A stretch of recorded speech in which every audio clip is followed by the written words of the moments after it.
हम रेणु जी सब लोग इनके गोड़ लगे छी और बस दू पंक्ति एकटा मधुश्रावणी के गीत गुनगुना रहल छी। कोशिश करब कि और संगे गुनगुनाबी, लेकिन एकटा पहिल तऽ 1 मिनट गुनगुना रहल छी। सबके बहुत बहुत धन्यवाद। सावन मास शुभ सावन मास राम सावन मास राम आबि गेल पंचमी मधुश्रावणी दिन राम आबि गेल पंचमी मधुश्रावणी दिन। 5 बहनियाँ बिषहरि 5 हे कुमारी राम 5 हे कुमारी राम चली भेली त्रिभुवन घुमैत धाम राम चली भेली बिषहरि घुमैत धाम। लाल रे पलंगिया बिषहरि सायन गृह गेली राम सायन गृह गेली राम पर के नपुर बिसरि के लए गेल चोर राम पर के नपुर बिसरि के लए गेल चोर।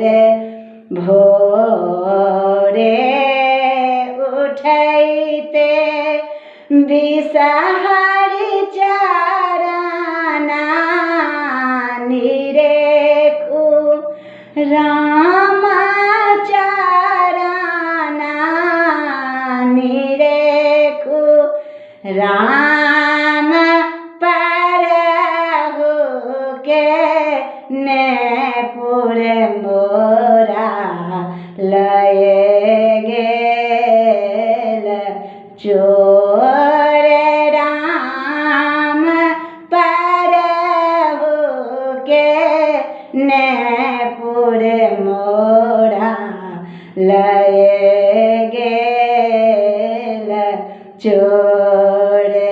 ताहि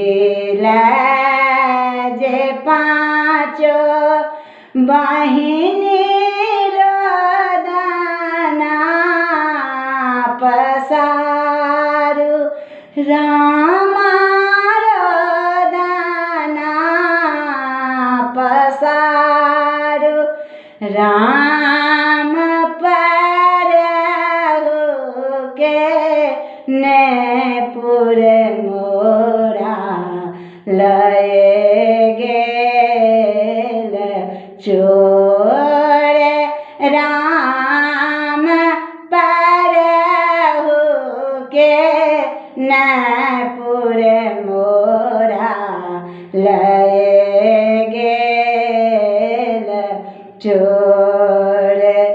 घोड़वा चढ़ल एलखिन भैरव भाय राम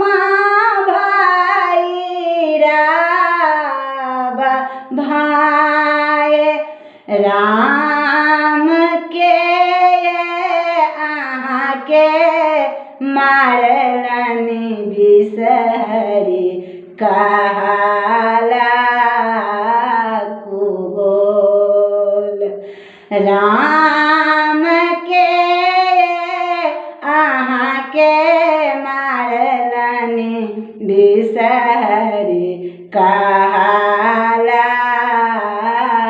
कुबोल नाही क्या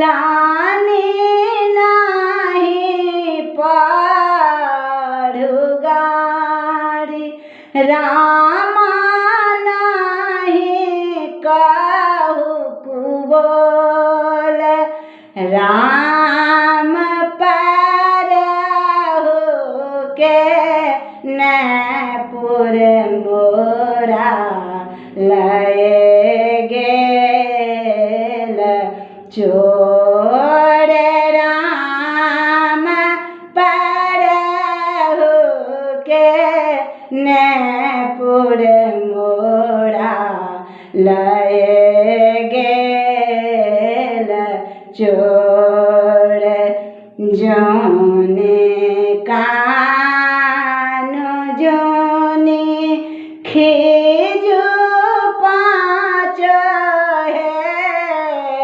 बहिन रामा पाँच बिसहरी माई राम मंगाए देव सोनरा गढ़ाए देव नपुर राम मंगाए देव सोनरा गढ़ाए देव नपुर नहीरा आनंदित रहता सासुर संग संग राम पवनई तिनके आशिक राम पवनई तिनके आशिक राम सब दिन पूर रहब हरबा कलेश राम सब दिन पूर रहब हरबा